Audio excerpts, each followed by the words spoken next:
সহজ স্টাডি। আমরা আরআরবির জন্য ক্লাস করছি। দেখো এই প্রশ্নটা প্রিভিয়াস ইয়ারে এসছে।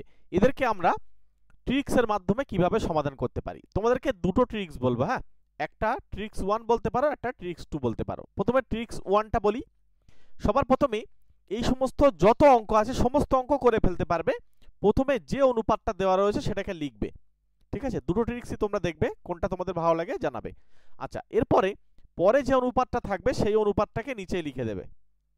এইভাবে করলে কি হবে, সমস্ত অঙ্ক একটা নিয়মেই কমপ্লিট হয়ে যাবে।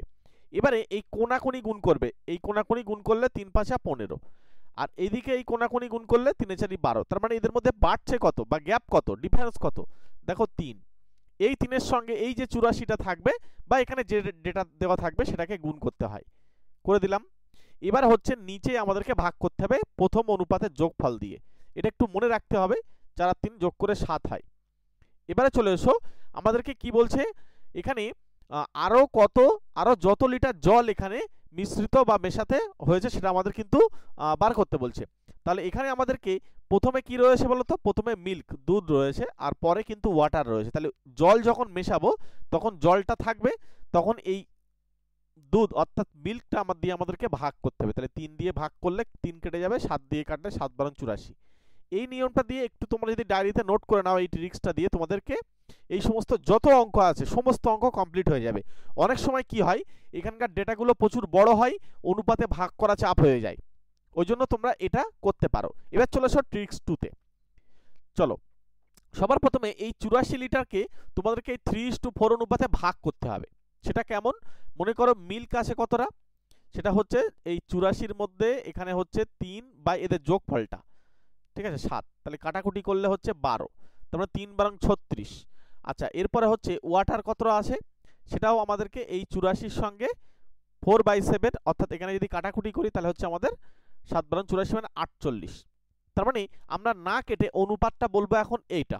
হয়তো অনেকে বলছে স্যার অনুপাত তো কাটা যায় না, আমরা এইভাবে রাখবো যাতে এই 84টাকে আমরা ভাগ করে নিতে পারলাম। এবার চলে এসো, দ্বিতীয় অনুপাতটাকে এর নিচে লিখতে হবে। দ্বিতীয় অনুপাতটা এর নিচেই লিখতে হবে। এইবারে আমাদেরকে দেখতে হচ্ছে কি মেশাতে বলছে। দেখো এখানে একটা জিনিস খেয়াল করে দেখো, এখানে মেশাতে বলছে জল। তার মানে জল যখন মেশাতে হবে, তার মানে প্রথমে এখানে দেখো আমাদের এটা কি বলেছে 36 আর এটা হচ্ছে আমাদের 48, ঠিক আছে। তাহলে একটা জিনিস পরিষ্কার করো যে জল যখন আমি মেশাচ্ছি তখন কিন্তু আমার দুধটা স্থির থাকছে। তার মানে আগে যে 36 লিটার ছিল এখনো 36 লিটারই হবে। তার মানে এই 3কে আমাকে 36 বানাতে হবে। কি করে বানাবো, গুণ করতে হবে 12 দিয়ে। তার মানে ওই পাশে আমাকে 12 দিয়ে গুণ করতে হবে। তাহলে এই পাশে 36 হয়ে যাচ্ছে, এই পাশে কিন্তু 60 হয়ে যাচ্ছে। কিন্তু আগে ছিল 48, এখন হয়েছে 60। তাহলে জল যোগ করা হয়েছে কতটা, 12 লিটার। ঠিক আছে, এটাও করতে পারো, এটাও করতে পারো। তোমরা একটু কমেন্ট করে জানাবে ট্রিক্স 1 তোমাদের ভালো লাগলো না ট্রিক্স 2টা ভালো লাগলো। একটা বিষয় তোমাদেরকে বলি, হয়তো অনেকের ট্রিক্স 2টা ভালো লাগতে পারে, কিন্তু এখানে দেখা যাচ্ছে এমন একটা ডেটা থাকবে আর এখানে এমন একটা ডেটা দেখা যাচ্ছে 13:17 বা 13:14, হ্যাঁ, আর এখানে দেখা যাচ্ছে 184। আমি একটা জাস্ট উদাহরণ দিচ্ছি। তখন তোমাদের কিন্তু চাপ হয়ে যাবে কি, এই অনুপাতে ভাগ করাটা অনেক সময় ক্যালকুলেশন করা চাপ হয়ে যাবে। আবার এই যেটা জল বা দুধ যেটাকে স্থির থাকবে সেটাকে আবার ফিক্সড করতে হবে। তার জন্য তোমাদের এই জায়গায় কিন্তু অসুবিধা হতে পারে। ওই জন্য এইটা মনে রাখলে কি হবে, একদম সঙ্গে সঙ্গে তোমরা ডাইরেক্ট উত্তরে পৌঁছাতে পারবে। ঠিক আছে, একদম ডাইরেক্ট উত্তর পৌঁছাতে পারবে। তোমাদের মতামত অবশ্যই একটু কমেন্ট করে জানিও। চলো বন্ধুরা, আজকে হচ্ছে আমাদের ক্লাস হচ্ছে 59 নম্বর ক্লাস। এর আগে কিন্তু আমাদের 58টা ম্যাথ ক্লাস হয়ে গিয়েছে। এর আরআরবির জন্য আমরা বিশেষ করে 58টা ক্লাস করেছি। এখানে আরআরবির কি কি ক্লাস পাবে, আরআরবি গ্রুপ ডি, আরআরবির গ্রুপ ডি এবং এনটিপিসি। ঠিক আছে, এনটিপিসি এর রিজনিং ক্লাস আছে, সায়েন্স ক্লাস, সব প্লেলিস্ট করা আছে, ওখান থেকে দেখে নেবে।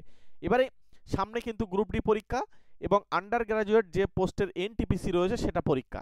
সুতরাং তার প্রিপারেশনের জন্য অবশ্যই তোমরা ক্লাসগুলো ফলো করো এবং চ্যানেলটি সাবস্ক্রাইব করে রাখো। একটা ছোট্ট লাইক করে দিও যদি ট্রিক্সগুলো ভালো লেগে থাকে। চলো পরের অঙ্ক। এই সরল সুদের অঙ্ক পরীক্ষা আসলে আমরা হয়তো অনেক সময় সূত্র অ্যাপ্লাই করি। আমি বলছি উইদাউট সূত্রে কিন্তু আমরা অঙ্কটা করতে পারি। কি বলছে, বার্ষিক 5% সরল সুদে 8 বছরের জন্য বিনিয়োগ করা হলে সুদ আসলের পরিমাণ হচ্ছে এখানে 175 টাকা। তাহলে সুদ আসলের পরিমাণ কত বলছে, 175। কি পরিমাণ বিনিয়োগ করা হয়েছিল। দেখো আমরা কিভাবে করব, তোমাদেরকে একটা কথা বলি, ভালো করে শোনো। এই বার্ষিক 5% মানে হচ্ছে বছরে 5% করে সুদ হবে, তাহলে সে 8 বছরে কতটা সুদ হবে? 50টা 40%, রাইট? তাহলে এই 40% কিন্তু তার সুদ। এবার আমরা সবসময় আসলটাকে 100% ধরবো, তার মানে এই দুটো যোগ করলে এই 140%, এই যে 140% মানে কি আমাদেরকে এটা জানতে হবে। এটা হচ্ছে সুদ, এটা প্রথমটা হচ্ছে আসল আর পরেরটা হচ্ছে 8 বছরের সুদ, তাহলে এই দুটো যোগ করলে হচ্ছে সুদ আর আসল হয়। তাহলে এটার যে ভ্যালুটা আমাদেরকে দেওয়া রয়েছে এই সুদ আসলের পরিমাণ 175 টাকা, তাহলে এটার পরিমাণটা হচ্ছে আমাদের 175। তাহলে 1% মানে তুমি একটু বার করে রাখো, 175 বাই হচ্ছে 140, আর আমাদেরকে বার করতে হবে কি পরিমাণ বিনিয়োগ করা হয়েছিল, মানে আসল জিজ্ঞাসা করছে। তাহলে আসলটাকে আমরা 100% বার করব। দেখো জাস্ট পার্সেন্টেজের একটু কনসেপ্ট থাকলে তোমরা কিন্তু অঙ্কটা করতে পারবে। এটাকে 7 দিয়ে কাটলে 2 হয়, এটাকে 7 দিয়ে কাটলে হচ্ছে 25 হয়, আর এই দুইটা দিয়ে এই 10কে কাটলে হয় 5, 5 25 কত হবে? 125। তাহলে এই 125টা কি বলতো? 125 হচ্ছে আসল। তাহলে এখানে আমাদের উত্তর হয়ে যাচ্ছে এই অপশন বি। ঠিক আছে, তোমাদেরকে একটু তোমরা কমেন্ট করে জানাবে যে এর ইন্টারেস্ট বা সুদের পরিমাণটা কত ছিল। ঠিক আছে, এই সুদের পরিমাণটা কত ছিল। দেখো এই ধরনের অঙ্কগুলো তোমরা এইভাবে করা প্র্যাকটিস করো, দেখবে তোমাদের সূত্র ছাড়া যে সে হয়ে যাচ্ছে। ঠিক আছে, ওই জন্য ট্রিক্স শিখতে হলে চ্যানেলটি সাবস্ক্রাইব করে রেখে দাও, তাহলে আমরা প্রতিনিয়ত যখন তোমাদেরকে ট্রিক্স দেব। আর সবচেয়ে গুরুত্বপূর্ণ হচ্ছে যদি আমাদের স্পেশাল ব্যাচে চলে আসো, তোমাদের জন্য আমি একটা অফার নিয়ে এসেছি, মাত্র 399-এ আমার সঙ্গে 3 মাস ক্লাস করতে পারবে। এই অফারটা আজ থেকে শুরু হলো এবং আমরা প্রথম 30 জনকে নেব। ভালো করে শোনো, আমাদের নতুন ব্যাচ আসছে, আমি কিন্তু এর পরে আর নেব না। প্রথম 30 জনকে কিন্তু এই 399-এ আমরা কিন্তু প্রাইজে ভর্তি করাবো। অ্যাকচুয়াল প্রাইস হচ্ছে 699, কিন্তু এটাকে এই মুহূর্তে অফ রেখে আমরা কি করছি 399, 399 টাকা। ভালো করে শোনো, 399, এর আগে কিন্তু 499 চলছিল। তো এই মুহূর্তে আমরা 30 জনকে নেব এই প্রথম ব্যাচে, প্রথম দিকে যারা ভর্তি হবে তাদের জন্য এই অফার। সুতরাং 30 জন আজকে যদি পূর্ণ হয়ে যায় কালকে অফার বন্ধ হয়ে যাবে, যদি দুদিন দেরি হয় তাহলে দুদিন পরে কিন্তু অফার বন্ধ হয়ে যাবে। খুব বেশি হলে 1-2 দিন থেকে তোমরা সময় পাবে। তোমরা দ্রুত আমার এই নাম্বারের সঙ্গে যোগাযোগ করে নাও বা এই নাম্বারে ফোনপে পেটিএম করে আমাকে স্ক্রিনশট পাঠাও।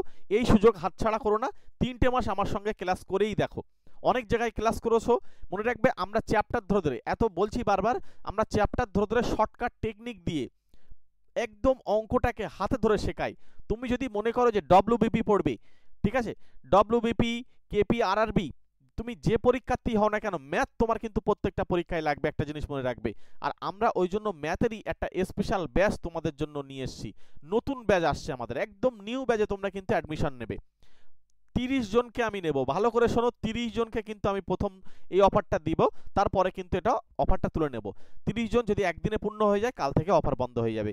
ওই জন্য তোমরা যদি প্রয়োজন হয়, তোমাদের শর্টকাট টেকনিক শিখতে হয়, সবচেয়ে বড় কথা শর্টকাট টেকনিক কীভাবে হয়, ঠিক আছে, এতে কিভাবে কাজ করে সেগুলো সব জানতে ইচ্ছা হচ্ছে, তো তার জন্য আমাদের স্পেশাল ব্যাচে একটা বা 3 মাস ক্লাস করেই দেখো, আসল মজা কোথায় বুঝতে পারবে। পরের প্রশ্ন, যদি একটি আয়তক্ষেত্রের দৈর্ঘ্য 70% বৃদ্ধি করা হয় তাহলে ওই ক্ষেত্রফল, একই ক্ষেত্রফল যে বজায় রাখার জন্য প্রস্থ শতকরা হ্রাস করতে হবে বা কতটা হ্রাস পাবে।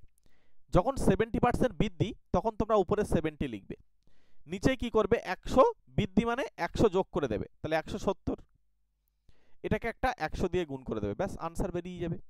এটাকে কাটো, যদি আমরা 700 উপরে এই 100 গুণ হলে নিচে 17 এত পার্সেন্ট। এবার দেখো এদেরকে আমরা যদি ভাগ করি, 4 শতরং 68 হয়, তার মানে 4 দিয়ে শুরু হবে, তার মানে এখানে আমাদের এই সমস্ত অপশান সব বাদ চলে যাবে। এই অপশান এ কিন্তু আমাদের রাইট আনসার। ঠিক আছে, আরআরবির প্রশ্ন, এখানে অপশান এ রাইট আনসার। চলে এসো পরবর্তী অঙ্কে। পরের অঙ্ক, এটা হচ্ছে আমাদের ত্রিকোণমিতির অঙ্ক। এখানে cos x plus sec x এর মান দেওয়া রয়েছে √3, তাহলে cos cube x plus sec cube x, এখানে এদের মান আমাদের কত হবে সেটা কিন্তু জিজ্ঞাসা করছে। তো কিভাবে করতে হবে, এখন এখানে cos x আর এই যে sec x এর মানেটা কি জানো? cos x মানে হচ্ছে 1 বাই এখানে sec x ধরতে পারি, অথবা sec x মানে হচ্ছে 1 বাই cos x। ঠিক আছে, এরা কিন্তু একে অপরের উল্টো বা পরিপূরক। এখন এইটাকে আমরা কাজে লাগাবো, এই যেখানে sec x লেখা রয়েছে এইখানে কিন্তু আমরা 1 বাই cos x লিখব। তাহলে চলো বা এটাকে আমরা x ধরে নিচ্ছি, তাহলে সবচেয়ে ভালো হবে। এটাকে x, তাহলে এটা উল্টে যাবে, তার মানে অ্যাকচুয়ালি x প্লাস এটা উল্টে মানে কি 1/x হবে, জাস্ট x ধরে নিচ্ছি। আচ্ছা x না ধরে তুমি এখানে a ধরো, a ধরো, তাহলে সবচেয়ে ভালো হবে, কারণ এখানে a থাকলে x থাকলে ধরতে নেই। এবার এইটার মান হচ্ছে √3, তাহলে আমাদের বার করতে বলছে a cube plus 1/a cube, এই মানটা কত, আমরা ফর্মুলায় ফেলে দেবো। এখানে a তাকে ঘিরে দিয়ে কিউব, আর এটা হচ্ছে 1/a তাকে ঘিরে দিয়ে কিউব, তাহলে এখানে হচ্ছে আমাদের a কিউব প্লাস b কিউবের ফর্মুলা, a প্লাস 1/a তাকে ঘিরে দিয়ে cube 3 into a into 1/a, এটা মান নির্ণয় ফর্মুলা। হ্যাঁ, জাস্ট এই ফর্মুলা তোমাদেরকে মনে রাখতে হবে। এবার এটার মান কত বলো তো? এটার মান আমরা দেখো এখানে দেওয়া রয়েছে √3, তাহলে √3 এখানে বসিয়ে দাও, তাকে কিউব মাইনাস এখানে a কেটে যাচ্ছে, তাহলে 3 ইন্টু এখানে হচ্ছে আমাদের এটাও √3, তাহলে এই √3 কেই যদি আমরা কিউব করি, দেখো যখন স্কোয়ার করা হয় তখন কিন্তু রুট উড়ে যায়, তাহলে একটা √3 থেকে যায়, তাহলে 3√3 হবে, আর এটা 3√3। দেখো কেটে গিয়ে কিন্তু 0 আসছে, আনসার কিন্তু 0, এই অপশন ডি তে উত্তর রয়েছে। মনে রাখবে এই অঙ্কটা এরকম তোমাদের a প্লাস 1/√, মানে 1/a ইজ ইকুয়ালস টু √3, এখানে a কিউব প্লাস 1/a কিউবের মান বার করতে দিতে পারে। সেই একই টাইপসেরই অঙ্ক, জাস্ট ত্রিকোণমিতিটাকে তোমাদেরকে sin x আর এখানে cos x আর sec x দিয়ে তোমাদেরকে গুলিয়ে দিয়েছে। ঠিক আছে, একই টাইপসেরই অঙ্ক, একই উত্তর হবে, মুখস্থ করে নিতে পারলে যেই সেই পরীক্ষা হলে উত্তর হয়ে যাবে। এই যে ভাজকের সংখ্যা বার করতে দেয়, আমি আরআরবির প্রশ্ন দেখেছি, আরআরবিতে প্রশ্ন কিন্তু এই ধরনের প্রশ্ন আসছে। তো এখানে ভাজকের সংখ্যা মানে কি, এই 120 এর ভাজক মানে আমরা যদি একে কি কি দিয়ে ভাগ করতে পারি, মানে কতগুলো সংখ্যা আছে যা 120 কে ভাগ করতে পারবে। তাহলে সবার প্রথমে আমরা এদেরকে ভেঙে নেব, উৎপাদকে, মৌলিক উৎপাদকে আগে ভাঙতে হবে। 2 দিয়ে দিলে 60, আবার 2 দিয়ে যাচ্ছে 30, আবার 2 দিয়ে যাচ্ছে 15, এরপরে আবার 3 দিয়ে তারপরে 5। দেখো আর তুমি ভাগ করতে পারবে না, তাহলে কি এখানে এই 5 3 2 এইগুলো ব্যাপারটা তা না। এবার এখানে আমাদেরকে একটু সাজাতে হবে, এই অঙ্কগুলো একটু শিখে নাও, এগুলো কিন্তু পরীক্ষা এখন আসছে, এগুলো আপডেট প্রশ্ন। এখানে কিন্তু 2 টু দি পাওয়ার আমরা দেখতে পাচ্ছি 1টা 2টো 3টে, তার মানে কিউব, মানে 2 3বার রয়েছে বলে 2 এর কিউব লিখবে। হ্যাঁ, আচ্ছা 3 একবারই রয়েছে তাই 3 এর পাওয়ার 1 লিখবে, 5 একবারই রয়েছে তাই 5 এর পাওয়ার 1 লিখবে। এবারে আমাদের ভাজকের সংখ্যা যখন জিজ্ঞাসা করবে বা উৎপাদকের সংখ্যা যখন জিজ্ঞাসা করবে, তখন নিয়মটা হচ্ছে এই নিচেই যে 2 3 5 এদের নিয়ে আমার কোনো কাজ নেই, এই 2 এই 3 এই 5 এর নিয়ে আমার কোনো কাজ নেই, আমার উপরের পাওয়ারগুলো নিয়ে কাজ। ওই 3 এর সঙ্গে একটা 1 যোগ করব, করে ব্র্যাকেট দেবো, দিয়ে গুণ চিহ্ন দিয়ে আবার এই 1 তার সঙ্গে 1 যোগ করব, মানে এই 1 এর সঙ্গে 1 যোগ, আবার লাস্টে 1 এর সঙ্গে 1 যোগ, সবগুলোকে গুণ করে দেবো, ব্যাস আনসার বেরিয়ে যাবে। এটা হচ্ছে 4, এটা হচ্ছে 2, এটাও হচ্ছে 2, আর এখানে 4 2 8, 8 2 16, তাহলে 16 কিন্তু আমাদের আনসার হয়ে যাবে। সেই উত্তর একদম অপশন এতে পেয়ে যাচ্ছি। ঠিক আছে, এখানে অপশন এ কিন্তু রাইট আনসার। তোমাদেরকে একটা আমি ছোট্ট করে একটা এইচডব্লিউ দিয়ে রাখছি, মনে করো 144, এই 144 এর ভাজকের সংখ্যা কত, তোমরা আমাকে একটু কমেন্ট বক্সে জানিয়ে দিও তো, প্রত্যেকে একটু কমেন্ট করে জানাবে। হ্যাঁ, ম্যাথটাকে হাতে ধরে শেখো, দেখবে কাজে দেবে। প্রত্যেকটা পরীক্ষায় যেহেতু সিলেবাস একই থাকে, সুতরাং ম্যাথটাকে যদি হাতে ধরে শিখতে চাও তাহলে আমাদের সঙ্গে যোগাযোগ করতে পারো। আচ্ছা, একটি কোণের পরিমাণ হলো তার সম্পূরক, এই সম্পূরক কোণের অর্ধেক, একটা কোণের পরিমাপ হচ্ছে তার সম্পূরক কোণের অর্ধেক। মনে করো একটা কোণ হচ্ছে এক্স বা এক্স ডিগ্রি, তুমি যাই বলো না কেন। হ্যাঁ, এই এক্স ডিগ্রির সম্পূরক কোণ মানে কি, এর সম্পূরক কোণ মানে হচ্ছে 180 থেকে এক্স বিয়োগ করতে হবে। তাহলে 180 থেকে যদি আমি এক্স বিয়োগ করি, তাহলে এইটা হচ্ছে কার, এরা এই এক্স আর এই 180 মাইনাস এক্স, এই দুটো কোণ হবে, এরা হচ্ছে পরস্পর সম্পূরক কোণ। কিন্তু এই সম্পূরক কোণের অর্ধেক বলেছে, তাই আমি 180 মাইনাস এক্স বাই 2, এবার কোনাকুনি গুণ করে দাও, 2x is equals two 180 minus x degree. এক্সটাকে এক পাশে নিয়ে আসো, তাহলে 2x, এটা সাইন চেঞ্জ হয়ে যাবে, এপাশ ওপাশ চেঞ্জ হলে, তাহলে 3x এর মান হচ্ছে 180। দেখো একটু কষ্ট করে এক্স ধরে করলে যেই সে হয়ে যাবে, খুব বেশি সময় লাগবে না। তাহলে এক্স এর মান হচ্ছে আমাদের কি বলতো 60 ডিগ্রি, তাহলে এর পরিমাপটা যেটা খুঁজতে বলেছে সেটা হচ্ছে 60 ডিগ্রি। ঠিক আছে, আবার এরকমও বলতে পারে যে তাহলে যে কোণটি আসবে তার সম্পূরক কোণ কত, তখন কিন্তু আমাদের আবার এটাকে এই 60 ডিগ্রিটাকে আবার 180 থেকে বিয়োগ করতে, মানে 180 থেকে 60টা বিয়োগ করতে হবে, তখন আবার 120 উত্তর হবে। এখানে অপশন সি রাইট অ্যান্সার। ঠিক আছে, চলো পরের প্রশ্নে যাওয়ার আগে তোমাদের সামনে এর পরে কিন্তু এনটিপিসির পরীক্ষা, আন্ডার গ্রাজুয়েট যে পোস্ট এবং সঙ্গে গ্রুপ ডি, তাই তো? তার জন্য তোমরা এই জিকের পিডিএফটা নিয়ে একবার রেডি থাকো। মাত্র 50 টাকা পেমেন্ট করে আমাদের থেকে এই জিকের পিডিএফটা নিয়ে রাখো। তোমরা কিন্তু এখান থেকে প্রচুর জিকে কমন পেয়ে যাবে। কারণ হচ্ছে অ্যাকচুয়ালি এই সমস্ত প্রশ্নগুলো আমি দেখেছি বারবার পরীক্ষায় আসে, সেই সমস্ত জিকেগুলোকে আমরা এক জায়গায় করে তোমাদেরকে প্রোভাইড করছি। সমস্ত পরীক্ষায় কাজে লাগবে। একবার আমি বলবো যে কোনো পরীক্ষা দিতে যাওয়ার আগে একবার এই জিকে পিডিএফটা তোমরা একটু রিভিশন দিয়ে যাও। এই নাম্বারে ফোনপে পেটিএম করে স্ক্রিনশট পাঠাবে, ঠিক আছে? পাঠিয়ে আমি তোমাদেরকে দিয়ে দেবো, হোয়াটসঅ্যাপ আছে এটাতেই, ঠিক আছে? অথবা স্ক্যানার লাগলে আমাকে এই নাম্বারে, আগে নাম্বারটা সেভ করবে, ঠিক আছে? আমার নাম হচ্ছে জসিম, আগে নাম্বারটা সেভ করবে, বা আমাদের সহজ স্টাডি চ্যানেলের নাম দিয়েও সেভ করতে পারো। করে তারপরে তোমরা আমাকে ফোনপে পেটিএম করে দাও, দিয়ে স্ক্রিনশট পাঠাও, দিয়ে দিচ্ছি। দেখবে ফোনপেতে এই নামটা দেখাবে, এই যে নিচে যেটা লেখা রয়েছে না, ফোনপেতে এই নামটা দেখাবে। অসুবিধা নেই, এটাই আমারই নাম। চলে এসো পরের প্রশ্নে। এখানে বলছে এক্স এবং ওয়াই এর এলসিএম দেওয়া রয়েছে, আর এইচসিএফও দেওয়া রয়েছে। একটা সংখ্যা দেওয়া রয়েছে, ওয়াই এর মান কত? এক্স এর মান জানি, ওয়াই এর মান কত? কিছুই না। এখানে হচ্ছে সংখ্যা দুটির গুণফল হচ্ছে লসাগু গুণ গসাগু, তাহলে 207। দেখো এই সব প্রশ্ন হয়তো মনে হচ্ছে যে এগুলো তো সহজ, এইগুলোই পরীক্ষায় আসে, ঠিক আছে? এখানে আমাদেরকে এই অঙ্কটা এবার কাটাকুটি করতে হবে। চলো তোমরা ছোট ছোট করে কাটতে পারো, 9 দিয়ে যাচ্ছে, এটাও 9 দিয়ে যাচ্ছে, এটাও যাচ্ছে। তাহলে আমি ডাইরেক্ট 27 দিয়ে কেটে দিচ্ছি। দেখো এখানে 7 দুগুণ 14 হয়, আর 7 7 49, মানে একেবারে 189 চলে আসে। তার মানে এটা হয়ে যাবে আমাদের 7। এবার এই 7 দিয়ে যদি এটাকে কাটি, তাহলে দেখো 7 দুগুণ 14, মানে 2 যাচ্ছেই। তার মানে এই অপশান এ আর অপশান বি আমরা বাদ দিতে পারবো, ঠিক আছে? 14 মানে আমাদের এখানে কিন্তু 6 পড়ে থাকবে, তার মানে 67। এবারে 7 9 63, তার মানে 9। তাহলে আমরা দেখতে পাচ্ছি এটাও বাদ চলে যাচ্ছে, মানে এই অপশান ডি উত্তর হয়ে যাচ্ছে, ঠিক আছে? তাহলে আর আমাদের ক্যালকুলেশন না করলেও 297 আমাদের উত্তর হয়ে যাচ্ছে এই অপশান ডি। পরের প্রশ্নে যাব। চলো, গুরুত্বপূর্ণ প্রশ্নগুলো কিন্তু সব পরপর রাখা রয়েছে। বলছে 12 জন লোক 4 দিনে মেঝে ঝাড়ু দিতে পারে 12টি ঝাড়ু দিয়ে। কত দিনে এখানে 8 জন 8টি ঝাড়ু দিয়ে মেঝে ঝাড়ু দিতে পারবে? তাহলে আমাদেরকে কি বার করতে বলছে? দিন সংখ্যাটা বার করতে বলছে। তাহলে আমরা এরকম ভাবে লিখে নেব যে 12 জন লোকের 12টি ঝাড়ু দিয়ে সময় লাগে 4 দিন, ঠিক আছে? যেটা বার করতে বলবে সেটা সব সময় শেষে রাখবে। এবারে তোমরা একটা এখানে বেসিক জায়গাটা ক্লিয়ার করো। তোমরা ছোটবেলায় ঐকিক নিয়ম শিখেছিলে, তাই না? সেই ঐকিক নিয়ম দিয়ে আমরা অঙ্কটা করব।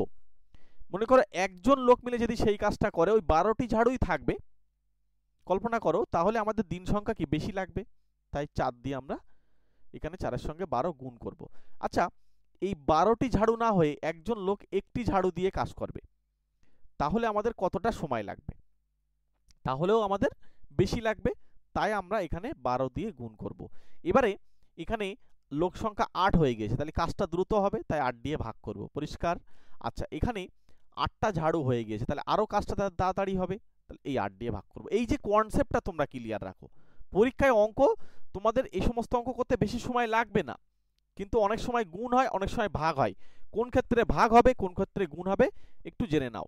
এখানে দেখো কাটলে হচ্ছে আমাদের 2, এটা দিয়ে কাটলে হচ্ছে 6, আর এইখানে যদি আমরা 4 দিয়ে কাটি, এটা 2 আসে, এটা হচ্ছে আমাদের 3 আসে, আবার কাটা যাচ্ছে, এটা 3। তার মানে 3 3 কে 9, তার মানে 9 দিন সময় লাগবে তাদের। তার মানে এই অপশান এ এটাই কিন্তু উত্তর হয়ে যাচ্ছে, ঠিক আছে? অপশান এ আমাদের রাইট অ্যান্সার। চলে এসো পরের প্রশ্ন। পরের প্রশ্নে যাওয়ার আগে তোমাদেরকে বলছি, তোমরা কোন বই পড়বে। ম্যাথটাকে শিখতে চাবে, হাতে ধরে যদি শিখতে চাও, এবং বিশেষ করে যারা আরআরবির পরীক্ষার্থী রয়েছো, তোমাদের জন্য সুইটেবল যে বইটা হবে, সেই বইয়ের লিঙ্ক আমি এই বেস্ট বুক লেখা রয়েছে না, এর উপরে ডবল ক্লিক করো, এখানেই তোমাদের ওই বইটা মেনশন করা রয়েছে, ঠিক আছে? এর উপরে ডবল ক্লিক করো, এই বইয়ের উপরেই তোমরা কিন্তু এখানে দেখতে পাবে যে সমস্ত বইগুলো মেনশন করেছি। অথবা ডেসক্রিপশন বক্সে একদম প্রথমেই লিঙ্ক দেওয়া রয়েছে। যারা ডেসক্রিপশন বক্স থেকে দেখবে, চলে আসো, ডেসক্রিপশন বক্সে একদম প্রথমেই লিঙ্ক দেওয়া রয়েছে। হ্যাঁ, যে বইটা প্রয়োজন সেই বইগুলোর লিঙ্ক আমরা এখানে মেনশন করেছি। এছাড়া কিছু মিন্ত্রা অ্যাপসের প্রোডাক্টও অ্যাড করা রয়েছে, তোমরা সেগুলোও চাইলে দেখে নিতে পারো।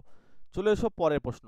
পরের প্রশ্নটা আর কিছুই না, এনটিপিসি 2021 সালের প্রশ্ন, এবং তোমাদেরকে আগের দিন, অর্থাৎ আমরা যে 12 নম্বর ক্লাস করেছিলাম তোমাদের, সেই ক্লাসের আজকে হচ্ছে 13 নম্বর ক্লাস, ঠিক আছে।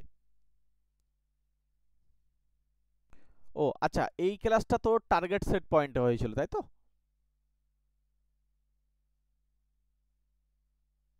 টার্গেট সেট পয়েন্টে 12 নম্বর ক্লাসের এইচডব্লিউ ছিল এটা, ঠিক আছে। 13 নম্বর ক্লাস আজকে হচ্ছে, এটা আমার সহজ স্টাডিতে ক্লাস, এটা হচ্ছে 59 নম্বর ক্লাস। হ্যাঁ, আচ্ছা চলো, টার্গেট সেট পয়েন্টের এইচডব্লিউটা আজকে আমরা এখানেই বলে দিচ্ছি। তো এখানে সবার প্রথমে যে নিয়মটা অ্যাপ্লাই হবে সেটা হচ্ছে পয়েন্ট আর পৌনঃপুনিক বা বার যেন পাশাপাশি থাকে। এই প্রথমটা আছে, তাহলে আমরা এটাকে ফ্রেশ ভাবে লিখে নিলাম 1.45 বার দিলাম, বা পৌনঃপুনিক যাই দেবে, কিন্তু এটা কিন্তু মিল নেই, কারণ পয়েন্টের পরেই বার শুরু হয়নি, তাহলে আমাদেরকে এটা চেঞ্জ করতে হবে। তাই 3.12 তারপরে বার। এবারে এটা তো এমনি এমনি পয়েন্ট সরবে না, এটা নিচে 10 দিতে হবে, কারণ এক ঘর সরিয়েছি। মাইনাস দিয়ে এবার এখানে দেখো, এখানে কিন্তু দুটো ঘর সরবে, তার মানে 11 111 হয়ে যাবে, তারপরে হচ্ছে পয়েন্ট দিয়ে মাথায় বার। এবার হচ্ছে আমাদের দুটো ঘর সরেছে মানে 100 হবে। এবার সবার নিয়ম হচ্ছে, দেখো নিয়ম অনুযায়ী পয়েন্টের পরে পৌনঃপুনিক বা বার শুরু হয়েছে, তাহলে প্রথমে যে সংখ্যাটা থাকবে সেটাকে পুরো লিখতে হয়, কোনো পয়েন্ট না, কোনো বার না, কোনো পৌনঃপুনিক না, কিচ্ছু না। মাইনাস দিয়ে পয়েন্টের আগের সংখ্যাটা বিয়োগ করতে হয়, আর নিচেই লিখতে হয় এই যতগুলোর মাথায় বার রয়েছে ততগুলো 9 লিখতে হয়, ব্যাস হয়ে গেল। এটা হচ্ছে 312, তার থেকে 3 কমবে। এই জায়গাটা অনেকের ক্লিয়ার হয় না, আমি তোমাদেরকে ওই জন্য সহজ ভাষায় একদম ক্লিয়ার করছি। এখানে দুটো 9 বসে যাবে। এই যে দেখো, কখনো 99 বসালাম, কখনো 990, এরকম দেখবে তোমাদের বইতেই, কখনো 999, তারপর 999 তারপর হচ্ছে 990, তারপর হচ্ছে একটা 9 দিয়ে তারপর আবার 0, এরকম দিচ্ছে। তো ওই নিয়ম কিভাবে আসে সেটাই দেখাচ্ছি। এখানে হচ্ছে 111, তারপরে 2 মাইনাস দিয়ে 111, আর নিচে হয়ে যাচ্ছে আমাদের এই 100, তারপরে একটা 9, দেখেছো সব আলাদা আলাদা হয়েছে। তো এদেরকে আমরা কি করব, যদি উপরে ক্যালকুলেশন করি 144 আর নিচে হচ্ছে 99, তারপরে এটা হচ্ছে আমাদের 3, তারপর হচ্ছে 09, আর নিচে হয়ে যাচ্ছে 99, তারপরে 0, মাইনাস দিয়ে এখানে আমাদেরকে বিয়োগ করে নিতে হবে। প্রথমটা বিয়োগ করলে 1, তারপরে দেখো দুটো 0 হয়ে যাবে, মানে এখানে 00, আর নিচে হচ্ছে 9, তারপর হচ্ছে 00, ঠিক আছে। এবার এইদেরকে আমাদের একটু ক্যালকুলেশন করে নিতে হবে। চলো, এই অবস্থাতেই আমরা নিচেরটা লসাগু করে নেব। নিচেই লসাগু করলে আমাদের 99 আসবে আর 00 আসবে, দেখো সবগুলো দিয়েই ভাগ করা যাচ্ছে। তাহলে এটা দিয়ে ভাগ করলে এখানে হচ্ছে 144, এখানে 00 উপরে বসে যাবে, প্লাস এখানে দেখো একটু খেয়াল করো, এখানে হচ্ছে একটা 0 চলে যাচ্ছে, আর দুটো 9 দিয়ে ভাগ করলে আমাদের 1 হয়ে যাচ্ছে, মানে 10, মানে একটা 0 বেড়ে যাবে। আচ্ছা, মাইনাস দিয়ে আমাদের এখানে দেখো একটা 9, অর্থাৎ এখানে কিন্তু 11 হবে, তারপরে দুটো 0 থেকে যাচ্ছে, তার মানে এখানে আছে আমার দুটো 0 এখান দিয়ে কাটছে, তাহলে জাস্ট এই সংখ্যাটাকে 11 দিয়ে গুণ হবে। 11 দিয়ে গুণ মানে 11, তারপর 0 আবার 11, ঠিক আছে। এবার আমাদেরকে এই দুজনকে যোগ করে ফেলো, 14400, তারপর হচ্ছে 30, আচ্ছা 3090, এদেরকে যোগ করলে 0, তারপরে 9, তারপরে 4, তারপর হচ্ছে 7, তারপরে 1, এদের থেকে আমাদেরকে বিয়োগ করতে হবে। বিয়োগ করব 11 0 11, তাহলে প্রথমে আসছে আমাদের 9, তারপরে হচ্ছে আমাদের হাতে 1, মানে এটা হচ্ছে 2 হয়ে যাবে, তার মানে 7 হবে, 4 নেমে গেল, তারপর হচ্ছে এখানে 6, তার মানে উপরে আমাদের থাকছে 6479, আর নিচেই হয়ে যাচ্ছে আমাদের 9900। এইবার আমাদেরকে দেখতে হবে এই উপরের সংখ্যাটা কত দিয়ে ভাগ যায়, কারণ এখানে কাটাকুটি করতে হবে। দেখো এখানে এই সংখ্যাটা নিচেই কিন্তু আমরা 11 দিয়ে ভাগ করতে পারি, তাহলে এটাকে 11 দিয়ে ভাগ করতে পারি কিনা একটু দেখে নিই। হ্যাঁ, 11 দিয়ে যাবে, তাহলে এটা দিয়ে যদি আমরা 11 দিয়ে কাটি, তার মানে হচ্ছে নিচেই হবে 9, মানে 900। নিচেই 900 যাদের আছে তারা উত্তর হতে পারে, নিচেই 900 যারা আছে তারা উত্তর, মানে এই অপশন সিটা হতে পারে, কিন্তু একটু কাটাকুটি এখনো করতে হবে। দেখো এখানে আমাদের এটা আমরা বুঝতে পারছি, বাট তবুও হয়তো 900, এটা যদি আবার 3 দিয়ে যায়, একবার দেখো তো 3 দিয়ে যায় কিনা। না, এটা 3 দিয়ে যাবে না, তার মানে একদম রাইট আনসার এটাই হয়ে যাবে। এবার তাহলে এটা 11 দিয়ে কাটো, প্রথমে হচ্ছে আমাদের থাকবে 5, তারপর হচ্ছে এখানে 8 9, তার মানে হচ্ছে এটাই হচ্ছে আমাদের সঠিক উত্তর, ঠিক আছে। আগের টার্গেট সেট পয়েন্টে 12 নম্বর ক্লাসে যে এইচডব্লিউ ছিল তার উত্তর হচ্ছে এই সি। আর এই অঙ্কটা তোমাদেরকে এই ক্লাসের এইচডব্লিউ ছেড়ে দিলাম, এটার উত্তর তোমরা অবশ্যই আমাকে কমেন্ট বক্সে জানাবে। তোমাদেরকে বারবার বলছি, এই মুহূর্তে আমাদের ম্যাথের স্পেশাল ব্যাচে যুক্ত হয়ে যাও মাত্র 399, যেটা 699 প্রাইস। এই মুহূর্তে আমি এই প্রথম 30 জনকে কিন্তু নেব, হ্যাঁ, যে আগে থাকবে তাকে আগে নিয়ে নেব, একদম পুরো স্পেশাল ব্যাচে গ্রুপে জয়েন করব, নতুন ব্যাচে। সবচেয়ে বড় কথা হচ্ছে একদম প্রথম থেকে হাতে ধরে ম্যাথটা শিখতে পারবে। এনটিপিসি পরীক্ষা হয়ে যাচ্ছে, তোমরা এই প্রথম 30 জনকে নেওয়ার পরে আমি আর একজনকেও কিন্তু নেব না, আগে থেকে বলে দিচ্ছি, কারণ আমি তখন এই অফার আর দেবো না, তখন কিন্তু প্রাইস বাড়িয়ে দেবো। ওই জন্য যদি তোমার মনে হয় যে ম্যাথটা শিখবে, একটা সুযোগ তোমাকে দিলাম, চলে আসো আমাদের স্পেশাল ব্যাচে, ওকে। এবং কোন বই পড়বে, ঠিক আছে, এই বেস্ট বুক এর উপরে ক্লিক করো, অথবা ডেসক্রিপশন বক্সে চলে যাও, লিঙ্ক দেওয়া রয়েছে সব, ঠিক আছে। একটা প্রিভিয়াস ইয়ারের একটাই বই কিনে নাও, সামনে আন্ডার গ্র্যাজুয়েশনের যে এনটিপিসি আছে এবং এএলপি বলো বা গ্রুপ ডি বলো, যে পরীক্ষাই বলো না কেন, তোমার কিন্তু কমপ্লিট হয়ে যাবে, একবার ওই বইটা কিনে নাও, অর্ডার করে নাও। চলো তাহলে, প্রত্যেককে থ্যাংক ইউ। তোমাদের সঙ্গে আবার দেখা হবে 60 নম্বর ক্লাসে। আর যারা টার্গেট সেট পয়েন্টটা ভিজিট করোনি, তোমরা টার্গেট সেট পয়েন্টটা ভিজিট করে নিও, আমরা এইখানে তোমাদেরকে লিঙ্ক দিয়ে রেখেছি।